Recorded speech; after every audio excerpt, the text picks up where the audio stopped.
मुझे इनके ऊपर फख्र है, ये कौम के फख्र है, कौम के फख्र है, कौम के बेटे हैं। भाड़ में जाओ तुम। फख्र है। अस्तगफुरुल्लाह अज़ीम, ये उम्मत का क्या हाल हो गया है। दोस्तों नमस्कार, जय हिंद। स्वागत है आप सभी का एक और नए वीडियो में। गौरव भाई आपका भी स्वागत है भाई। जय हिंद दोस्तों। तो दोस्तों लाल टोपी की उम्मत का तो बुरा हाल है इस समय। गौरव भाई, जो कोई आ रहा है पाकिस्तान की पोल खोले जा रहा है। अब डीजल ने, आपको याद होगा कुछ दिन पहले एक बयान दिया था सर डीजल ने। आज कल फिर डीजल आया, फिर उसने बोला कि तुम लोगों ने कारगिल, जब हुआ कारगिल के टाइम पे तुम लोगों ने डेड बॉडीज जो थी इनके फौजियों की, वो मतलब एक्सेप्ट नहीं करी थी। इंडिया ने जबरदस्ती एक दो को दिया इनको, जो मतलब इन लोगों ने मेडल दे दिए उसको। एक दो मतलब उसको बोला कि भाई तुम्हारा ये तो बहादुरी से लड़ा है, कम से कम इसको तो लेके चले जाओ। तब जाके इन लोगों ने उस बंदे को एक्सेप्ट किया, बाकी का इन लोगों ने लिया ही नहीं। डीजल का रहा सर। उसके बाद इनका जो है वाला ख्वाजा आसिफ, वो आया हुआ था सर। उसने भाई साहब इंडिया को फिर से धमकी लगाई है यार। वो तो इस बार ये बोल रहा है कि अब इंडिया की सिविलियन मतलब जनता को टारगेट करेंगे हम। जनता को टारगेट करने की बात कर रहा है। अब धमकी से तो आगे कब निकलेंगे वो लोग। हाँ, चलो। मतलब वही है ना कि सांस है बंद कर देंगे पर पता नहीं कब बंद करेंगे। रेड लाइन है हमारी पर पता नहीं है इनकी रेड लाइन ही क्रॉस नहीं होती है। चलो पहले एंटरटेन कराते हैं भाई लोगों का। भाई लोग वीडियो पसंद आए लाइक शेयर एंड चैनल को सब्सक्राइब जरूर कर लें। चलो भाई लेट्स।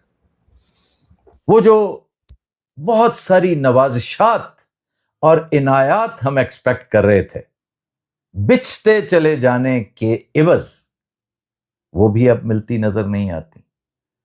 वो जो एक अजीम शान झंडा हमने गाड़ा था मरीख की सरजमीन पर कि जनाब हमने अमेरिका और ईरान की ऐसी सुलह करवाई है, उनका ऐसा मुआहदा करवाया है कि जिस पर बनी नौ इंसान तक क़यामत हमारा शुक्रगुजार रहेगा कि हमने तीसरी आलमी जंग रुकवा दी। और मैंने गुजारिश की थी कि उस मुआहदे के चीथड़े पूरे मिडल ईस्ट में फैले नजर आते हैं। आज ताजा तरीन, अभी थोड़ी देर पहले जॉर्डन में खूब खड़ाक किया है ईरानी मिसाइलों ने, और अमेरिका दुम दबाकर मेज के नीचे घुसा नजर आता है। वहां पे उसका ख्याल था कि जॉर्डन जरा नजरों से ओझल है, वहां पर भी ठीक ठाक हलाकतें हुई हैं और अमरीकी हलाकतें हुई हैं। फिर देखिए कि उधर अंदरूनी तौर पर हार्ड स्टेट कायम करने के शौक में हमारी खुफिया एजेंसियां इस कदर मसरूफ हुई कि एक ओपन गेट दे दिया अपने दुश्मनों को कि बैरूनी तौर पर जो जो कुछ वो सोच रहे थे, जो जो चीज वो प्लान कर रहे थे, वो हमारे यहां घुसकर उन्होंने इंप्लीमेंट करना शुरू कर दिया। अब आप देखिए कि दहशतगर्दी भी है, हिंदुस्तान गर्दी भी है और अफगानिस्तान गर्दी भी है, और हम हैं कि सिर्फ मुंह उठाए बैठे हैं, कुछ कर नहीं सकते। मीर जाफर के बयानिए का सत्यानाश कर दिया है, बल्कि सवा सत्यानाश कर दिया है ख्वाजा मोहम्मद आसिफ ने। मैं आपको भी दिखाता हूं वो क्लिप जिसमें ख्वाजा आसिफ ने बयानिया बर्बाद करके रख दिया है, जो कंपनी ने बड़े केयरफुली बयानिया बनाया था। जरा सुने, थोड़ी सी बात थोड़ी ऐसे ही है लेकिन एंड आपने सुनना है, बहुत इंपॉर्टेंट है। बताना चाहता हूं कि हम उसके लिए पूरा तैयार हैं और ये टिट फॉर टैट होगा अगर हम और उस टेररिस्ट जो टेररिज्म की जो वेव है, मैं आप लोगों की वसातत से बताना चाहता हूं कि हम उसके लिए पूरा तैयार हैं और ये टिट फॉर टैट होगा अगर हमारे शहरों में हमारे सिटीजन्स जो हैं वो महफूज ना हुए। अगर उन पे अटैक हुआ तो ये इंडिया के सिटीजन भी जो है महफूज नहीं रहेंगे। बिल्कुल ये अगर एक भी हमारा सिटीजन जो है, हमें ये साबित हुआ कि वो इंडियन परपेट्रेटेड या इंडियन ऑर्केस्ट्रेटेड अटैक में कोई शहीद हुआ है, तो वी विल मेक देम पे थ्रू देयर नोजेस इंडियंस को जो है। मीर जाफर का बयानिया यह है कि अब तक सारी दहशतगर्दी भारत ने की है पाकिस्तान में। खैबर पख्तूनख्वा में दहशतगर्दी होती है, फौजी मारे जाते हैं, सिविलियन मारे जाते हैं, कहा जाता है भारत इसके पीछे, फितना हिंदुस्तान इसके पीछे। बलूचिस्तान में लोग मारे जाते हैं, अब तक 3 से 4 हजार फौजी मारे जा चुके हैं इन 4 सालों में, और हर बार प्रेस कॉन्फ्रेंस में बताया जाता है कि फितना हिंदुस्तान इसके पीछे है। वजीर दिफा कहता है कि हमें अगर ये सबूत मिल गया कि भारत की वजह से कोई हमारा शहरी शहीद हुआ है, तो वी विल मेक देम पे through their nose, which means अभी तक इनको कोई सबूत नहीं मिला, विच मीन्स कि ISPR की हर प्रेस कॉन्फ्रेंस को ख्वाजा आसिफ ने झूठा करार दे दिया है। ख्वाजा आसिफ ने ISPR के सारे बयानिए को गटर में बहा दिया है, क्योंकि ये कह दिया है वजीर दिफा ने कि अगर हमें सबूत मिला, यानी अभी तक कोई सबूत नहीं है, तो ये फितना हिंदुस्तान वाली कहानियां फिर कहां से आती हैं? हम तो कह रहे हैं भाई कि फितना हिंदुस्तान की कहानियां ना सुनाओ हमें, मैदान पड़ा हुआ है पानीपत का, चढ़ दौड़ो, पूरी कौम तुम्हारे साथ होगी। लेकिन आज वजीर दिफा बताता है कि अभी तक सबूत नहीं मिला, आइंदा सबूत मिला तो देखेंगे, हम उन्हें हिसाब किताब चुकता करके उनको सीधा करेंगे, आइंदा मिला सबूत तो। अब देखिए भारत हमारे साथ क्या, यार एक ख्वाजा आसिफ आता तो है धमकियां लगाने, हम तैयार हैं, हम तैयार हैं, जो है हम तैयार हैं, और आगे अपनी बेइज्जती करवा लेता है यार। मतलब जो है भारतीय जो है हम नहीं तैयार रहेंगे। हैं, जो है हम यार, तैयार हम- हैं, जो है पैंट खोलने के लिए, जो है पतलून हाँ, उतारने के लिए, हम टिट फॉर टैट के लिए तैयार हैं। सब तैयार तो है। कहने का मतलब डीसी ये है यहाँ पे कि हम तो चलो ठीक है, तुम कहते हो कि भारत करवा रहा है, तुम फिर कह रहे हो कि अगर अगर सबूत मिले तो, लेकिन तुम अगर तो, तुम्हारे तो यार जंगजू कौम है, तुम तो खुद फटते हो यार, तुम लोग खुद फटने वाली कौम हो यार, तुम लोग सब यार। हम क्यों तुम्हें फोड़े भाई? हमें तो जब नहीं। फोड़ना रहेगा तो फोड़ेंगे ही, लेकिन बात है कि तुम लोग यार, तो खुद तुम लोग को यार चाहिए होता है यार, जन्नत चाहिए तुम लोग को यार, तो तुम लोग खुद फट रहे हो यार। जहाँ भी ये सब- भारत के खिलाफ इनको सबूत मिलते हैं, वो सब सोशल मीडिया पे ही मिलते हैं, एक्चुअल में हाँ, इनको नहीं ऐसे कहीं नहीं मिलते। मिलते, हाँ, ऐसे कहीं नहीं मिलते। ऐसे इनको कहीं पता है है कि ये खुद ही फट रहे हैं इनके लोग, ठीक है, हाँ। इसीलिए कह रहा है कि अगर भारत के सबूत मिले तो हम इंडियन सिविलियंस को टारगेट करेंगे। घंटा इंडियन से अरे BLA ठोक रही है, आज भी तुम सिविलियंस को मार रहे हो बलूचिस्तान के अंदर, इसलिए तुम्हें हाँ। BLA ठोक रही है। TTP के लोग तो सरिया ठोकना चाहते हैं तुम्हारे पीछे, इसलिए वो ठोक रहे हैं। और आरोप फिर लगाते हैं कि आरोप पीएलए लगा वाले गया। सिविलियंस को मार रहे हैं। सोचो ना, इतनी बेगैरत फौज है, अपने लोगों को मार देते हैं और आरोप लगाते हैं कि बीएलए वालों ने सिविलियंस को मार रहे हैं वहां पे। इसीलिए हमें दुनिया से पैसे चाहिए, हर चीज में पैसे चाहिए, इनको भीख ही मांग रहे हैं कहीं पर। हाँ, हर जगह पैसा। क्या कुछ नहीं कर रहा, किस चालाकी और अय्यारी के साथ उसने आपको कॉर्नर करते हुए अफगानिस्तान के साथ लड़ा दिया है। अफगानिस्तान जो आपका पुराना दोस्त चला आ रहा था, वहां की रिजीम कम से कम आपका लगाया हुआ बूटा था, वो अब आपकी हवा को तलवारें मार रहा है। फिर पूरी कायनात को मालूम है कि पाकिस्तान का पानी मारकर इंडिया तमतराक के साथ बैठा हुआ है। आपने आज तक इसका जवाब नहीं दिया। आपने कहा था तुम हमारा पानी बंद करोगे, हम तुम्हारी सांस बंद कर देंगे। सांस तो आपने क्या बंद करनी थी, आपने जबान बंद कर लिया, और वो भी अपनी। इससे क्या हुआ? पूरी दुनिया आपको एक बुज़दिल के तौर पर देख रही है। पूरी कौम महसूस कर रही है कि यार ये तो वो हम नहीं थे जो अब नजर आ रहे हैं। कम से कम झूठे सच्चे ही सही, लेकिन सवाल यह है कि आप क्या कर रहे हैं?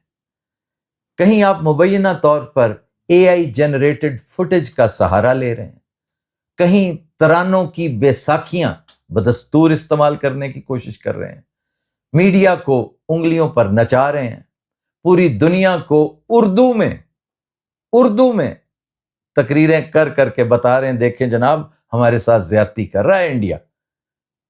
या तो आपके पास कोई अंग्रेजी बोलने वाला है ही कोई नहीं यार, वो मुसद्दक मलिक है, वो थोड़ी बहुत बोल लेता है, उसी को कहो, और उससे मुताल्लिक है ये वजारत, उसे को खुल के तकरीर करे, पूरी दुनिया को बताए कि ये हमारी ब्लड लाइन है जिसके ऊपर पैर रख दिया इंडिया ने, और हम आखिरी बूंद तक और आखिरी गोली तक लड़ेंगे। लेकिन नहीं, ऐसा नहीं है। चुनांचे पूरी दुनिया हमारे गले में पड़ा बुज़दिली का ये तौक बड़े गौर से देख रही है। यही वजह है कि अब वो हमें संजीदगी से लेते ही नहीं। वो लोग जो हमारे साथ असलहा से मुताल्लिक कमिटमेंट्स कर रहे थे, वो भी दाएं बाएं होते दिखाई दे रहे हैं कि इनका तो हाल ही कोई नहीं है। मैं तुम्हें जानता हूं कि तुम्हारे नजर में अपने शहीद की क्या कदर कीमत है। क्या बता सकते हो? आज तक कौम को तुमने बताया कि कारगिल में आपके कितने जवान शहीद हुए और आपने वहां से कितने शुहदा के जनाजे वसूल किए, जरा बताओ तो सही। तुमने अपने शुहदाओं को हिंदुओं के सपुर्द किया और वहां से एक बयान आया कि हमने इस्लामी तरीके से उनको दफन कर दिया। उनकी तादाद मुख्तलिफ बताई जा रही है, लेकिन है सैकड़ों में।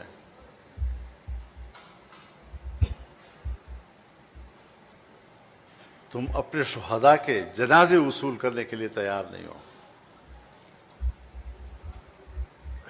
तुमने अपने जनाजे हिंदुओं के हवाले किए।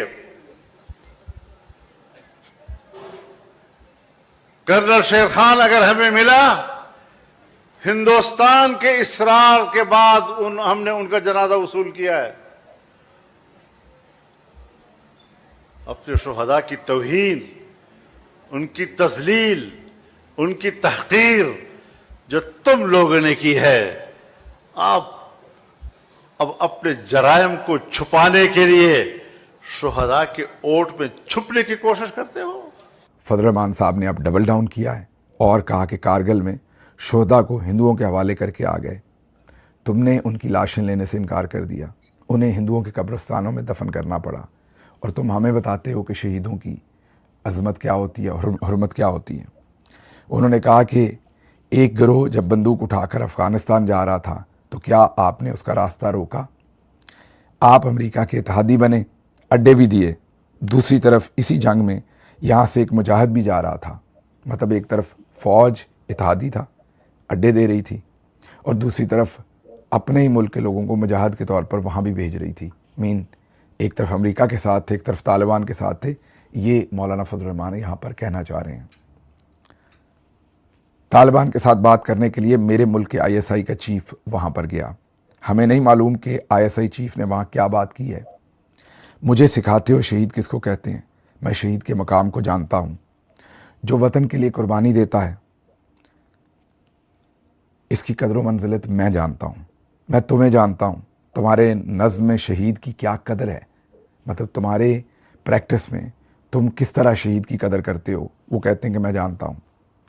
कौम को बता सकते हो कि कारगिल में कितने लोग शहीद हुए थे, कितनों के जनाजे वसूल किए गए। तुम अपने शोहदा के जनाजे वसूल करने के लिए तैयार नहीं थे। मज़ीद मौलाना फजल रहमान कहते हैं कि कैप्टन कर्नल शेर खान की डेड बॉडी आपने रिसीव करने से इनकार कर दिया। वो कहते हैं वो तो इंडिया ने इंसिस्ट किया, ज़ोर डाला, ज़िद की, तो तब जाके आपने कैप्टन कर्नल शेर खान की बॉडी को ओन किया और रिसीव किया। आप हमें बताते हैं कि शहीदों की का एहतराम क्या है। ये तो दुरुस्त बात है कि फजल रहमान साहब ने कोई झूठ नहीं बोला, वो सही कह रहे हैं। कैप्टन कर्नल शेर खान हो या दूसरे शोहदा का कारगिल के, हमने उन्हें डिसोन कर दिया। बल्कि आपको याद है, मैंने पिछले एक व्लॉग में बताया था कि PTV के ऊपर आकर एक सूबेदार मेजर या नायब सूबेदार बता रहा था कि हमें खाने के बगैर हम वहाँ लड़े, मतलब राशन भी नहीं पहुँचाया गया, सप्लाई भी नहीं दी गई। तो ये तो क्लियर हो गया कि हमने डिसोन कर दिया। अब फजल रहमान साहब की आपने स्टेटमेंट भी सुनी, इससे सख्त स्टेटमेंट भी नहीं दी जा सकती। ये वही है ना, कल जो इसको बयान आया था इसके ऊपर में छोड़ दिया था मुनीर ने इसके पीछे, DGSPR ने, कि बच्चाबाजी करता है, बच्चों को रखता है अपने पास। ये उसके बाद भड़क गया और ये सब बयान दे रहा है बाकी, है ना। हाँ ठीक, उसी कुछ उसी नहीं के है बाद DC यार, ये सब तो एक ही एक बात बताओ यार, ये 1999 में करगिल हुआ सर, कारगिल हुआ, और उसके बाद से लेके अब यहाँ पे लगभग 26-27 साल हो गए, ठीक है, और इनको अभी तक पता नहीं चला ये सब क्या हुआ था इनके साथ में, और अब जाके ये बयान दे रहे हैं। मतलब दुनिया को पता है, इनको नहीं पता। ये डीजल को लाया गया है सर, आर्मी की तरफ से ही लाया गया है सामने, उस चीज को छोड़ो, ठीक है। और क्यों वजह, इसकी वजह ये भी है ना सर, ऑपरेशन सिंदूर में कितने मारे गए थे इनके, 150 से ज्यादा। इन लोगों ने उनको भी नहीं किया। अगर चाहता ये डीजल तो ये भी बात बोलता ना फिर आगे यहाँ पे।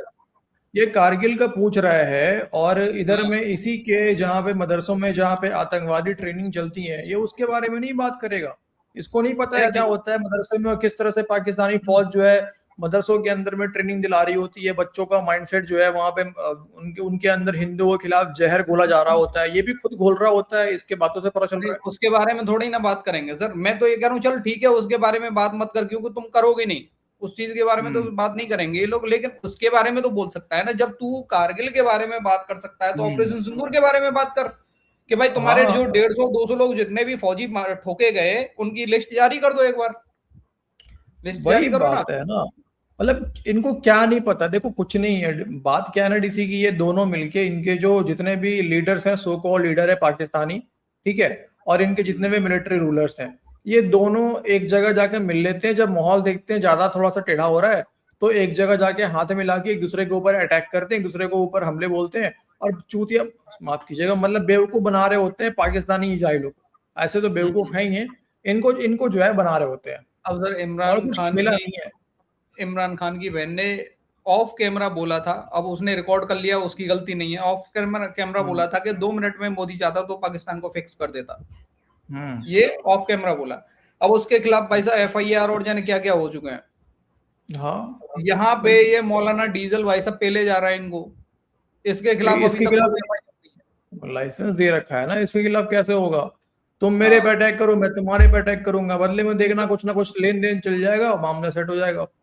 नहीं देखो ना गुलाम कौम को कैसे डमरू की तरह बजाया जा रहा है, इधर से उधर इधर से उधर। डमरू पहले से बजते आ रहे हैं डमरू की तरह, ये आगे आने वाले अगर 100 साल तो खैर पाकिस्तानी रहेंगे नहीं, पाकिस्तान रहेगा नहीं, बस पंजाबी पाकिस्तान बचेगा। बाकी ये आगे आने वाले, मतलब पंजाबी पाकिस्तान की बात कर रहा हूँ, बाकी तो पाकिस्तान है भी नहीं, वो आगे आने वाले सर 100 साल 50 साल जितने भी साल इनकी है ना, तब तक सर ये बेवकूफी बनते रहेंगे। जाहिल लोग हैं यार, ये ऐसे ही बेवकूफ बनेंगे। नहीं ये यार एक चीज और, साला जब भी आते हैं प्रेस कॉन्फ्रेंस करने आएंगे, वहां पे इंडिया से रिलेटेड बात करके चले जाएंगे, हम ये कर देंगे, हम वो कर देंगे। अब साला कब करोगे, आओ तो सही यार, कब करोगे तुम लोग यार? जो कोई आता है पानी रेड लाइन है, अगर भारत ने हमारे किसी हमला किया उसमें भारत का सबूत मिल गया, भाई तुम्हारा DGI पे ट्वीट्स पढ़ो अपने जाकर, DGI का, तुम तो डिफेंस मिनिस्टर हो सो कॉल्ड, जाकर ट्वीट पढ़ो, वहां पे हर बात पे लिखा होता है इंडिया स्पॉन्सर्ड। क्या मतलब होता है इंडिया स्पॉन्सर्ड का? लिखा होता है, वो सबूत भी तो दे रहा होता है ना, कि कभी व्हाट्सएप के चैट दिखाता है, कभी ग्राफ वाले दिखाता है, ग्राफ वाले बिल्कुल है, वो सबूत नहीं है क्या तुम्हारे पास? नहीं तो वो क्या है, मतलब तुम मानते हो कि फर्जी सबूत है या सबूत है तो फिर करो ना, फिर आओ जरा, रेड लाइन तो क्रॉस हो रहा है ना तुम्हारा, आओ गांडू, ये करेंगे। ओके भाई लोग, ख्वाजा आसिफ तू जाके आम चूस, तेरा वही काम है, आम चूस, और मतलब वो क्या हुआ, पोखर में जाके कूद जा, पोखर गंदे नाले में छलांग मार। गांव में पोखर होती है तो जो गंदा पानी जाता है, पूरे गांव का गंदा पानी जहाँ पे इकट्ठा होता है, जहाँ पे जानवर भी जाके लौटते हैं, सुअर भी लौटते हैं, तू जाके उसी में लौट, वहीं पे जाके लेटता भी है ना ये, मतलब हर गर्मी में वहीं पे लेट के आम भी चूसता है, उसी के अंदर लेट के आम चूसता है, उसी, सही बात है, देखा है मैंने। हाँ बाकी भाई लोग, ये था आज का हमारा वीडियो, अपनी राय कमेंट सेक्शन में जरूर देना, वीडियो पसंद आई हो लाइक और शेयर कर देना। मिलते किसी नेक्स्ट वीडियो में। जय हिंद गौरव भाई, जय हिंद सभी भाई लोग, जय हिंद दोस्तों।